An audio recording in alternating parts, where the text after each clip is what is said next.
Hello everyone, welcome back to my channel রূপসার রান্নাঘর। তা আজকে আমি আপনাদেরকে কাঁচা আলুর খুব সুন্দর একটা নাস্তা তৈরি করে দেখাবো। এই নাস্তাটা আপনারা সকালে কিংবা সন্ধেবেলার যে কোনো সময় খুব সহজে বানিয়ে নিতে পারবেন এবং এটা খেতেও খুব মজাদার এবং বানানো খুব সহজ এবং ছোট থেকে বড় সবাই এই রেসিপিটা খুব পছন্দ করবে এবং আপনার কাছে একবার বানিয়ে দিলে বারবার রিকোয়েস্ট আসবে। তো আপনারা ভিডিওটা প্রথম থেকে শেষ পর্যন্ত দেখতে থাকুন, আশা করছি ভালো লাগবে।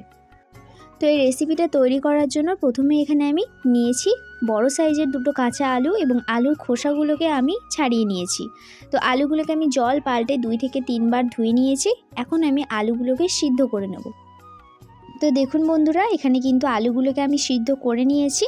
এখন আলুগুলো যেহেতু অনেক গরম আছে তাই হাত দেওয়া যাবে না এবং আলুর মধ্যে কিন্তু জল আছে, তাই আলুটা যতক্ষণে ঠান্ডা হচ্ছে বা জলটা ঝরে যাচ্ছে ততক্ষণ আমি এটাকে রেখে দেবো।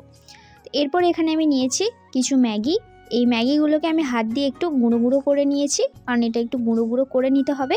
তো এখন আমি এই ম্যাগিটাকেও সাইডে সরিয়ে রেখে দিচ্ছি। তো এতক্ষণে আমার আলুগুলো ঠান্ডা হয়ে গেছে এবং জলটাও কিন্তু একদমই শুকিয়ে গেছে। তো এবার আমি একটা বড় সাইজের চামচ দিয়ে আলুগুলোকে ম্যাশ করে নিচ্ছি। আপনাদের কাছে যদি অনেক বেশি টাইম না থাকে তাহলে এইভাবে চামচ দিয়ে ম্যাশ করে নেবেন, খুব তাড়াতাড়ি হয়ে যাবে। তো আমি আলুটাকে ভালো করে ম্যাশ করে নিয়েছি। এবার আমি আলুর মধ্যে দিয়ে দিচ্ছি পেঁয়াজ কুচি, আর দিয়ে দিচ্ছি এখানে কাঁচা লঙ্কা কুচি, আর দেবো এখানে সামান্য একটু ধনেপাতা কুচি, আর দিয়ে দিচ্ছি হাফ চামচ পরিমাণে আদা রসুন বাটা, দিচ্ছি হাফ চামচ গোলমরিচের গুঁড়ো, আর দিয়ে দেবো এখানে আমি সামান্য একটু হলুদের গুঁড়ো, দিয়ে দিচ্ছি হাফ চামচ পরিমাণে ভাজা ধনে গুঁড়ো, আর দিয়ে দিচ্ছি স্বাদ মতো লবণ। এবার দিয়ে দিচ্ছি আমি ময়দা। আমি এখানে হাফ কাপ প্রথমে ময়দা দিলাম এবং তারপরে আবারও হাফ কাপ ময়দা দিলাম। তো টোটাল আমি এখানে 1 কাপ মতো ময়দা ব্যবহার করেছি। তো এবার ময়দাটাকে সব কিছুর সঙ্গে হাত দিয়ে ভালো করে মেখে নিতে হবে। আর এই মাখার কাজটা কিন্তু একদম জল ছাড়াই করতে হবে, জল দিলে কিন্তু হবে না। তো ময়দার সঙ্গে সব কিছুকে একটু ভালো করে মিশিয়ে নিয়ে আমি ওপর থেকে দিয়ে দিচ্ছি বড় চামচে 1 চামচ ম্যাগি মশলা। এখানে ম্যাগি মশলাটা আপনারা অবশ্যই ব্যবহার করবেন, কারণ ম্যাগি মশলা দিলে স্বাদটা কিন্তু আরও বেড়ে যায়। তো ম্যাগি মশলাটা দিয়ে আমি ভালো করে আবারও হাত দিয়ে মেখে নিচ্ছি ময়দাটাকে। তো আমি ময়দাটাকে ভালো মতো মেখে নিয়েছি। তো এবার আমি একটা বেলনার উপরে ময়দাটাকে নিয়ে এরকম দুটো ভাগ করে নিলাম। তো এবার গোল গোল করে একটু করে তেল লাগিয়ে আমি ময়দাটাকে বেলে নেব। তো এখানে খুব বেশি পাতলা করে বেললে কিন্তু মোটেই হবে না, এটাকে একটু মোটা করেই বেলতে হবে। আমি আপনাদেরকে দেখিয়ে দিচ্ছি ঠিক কীরকমভাবে বেলতে হবে। তো দেখুন এখানে কিন্তু আমি রুটিটাকে খুব বেশি পাতলা করিনি, আশা করছি আপনারা বুঝতে পারছেন। তো এবার ছুরি দিয়ে আমি লম্বা লম্বা করে এইভাবে একটু লেচির মতো কেটে নিচ্ছি। আর লেচিগুলো কিন্তু একটু মোটা করেই কাটতে হবে। তো দেখুন আমি লম্বা লম্বা করে কেটে নিয়েছি। এবার যে ম্যাগিটা আমি গুঁড়ো করে রেখেছিলাম সেখানে ওপরে দিয়ে ভালো করে ম্যাগিটাকে কোট করে নিতে হবে। দেখুন আমি কোট করে নিয়েছি। তো একই পদ্ধতিতে সমস্ত এই লেচিগুলোকে আমি এইভাবে ম্যাগির উপর দিয়ে কোট করে নেব। আর এখানে কিন্তু হাত দিয়ে ভালো করে একটু ম্যাগিগুলোকে টিপে টিপে দিতে হবে, নাহলে কিন্তু ম্যাগিগুলো ছেড়ে যেতে পারে।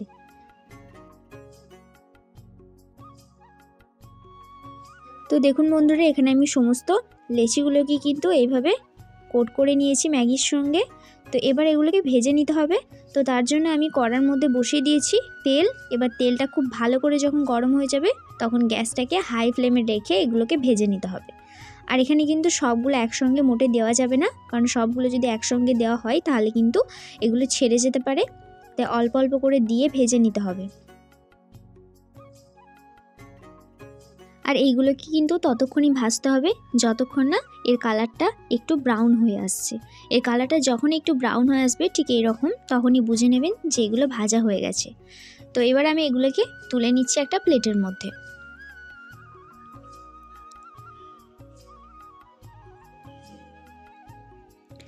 তো বাকি যেগুলো ছিল সেগুলোকেও আমি একই পদ্ধতিতে গ্যাসটাকে হাই ফ্লেমে রেখে ভেজে নেব।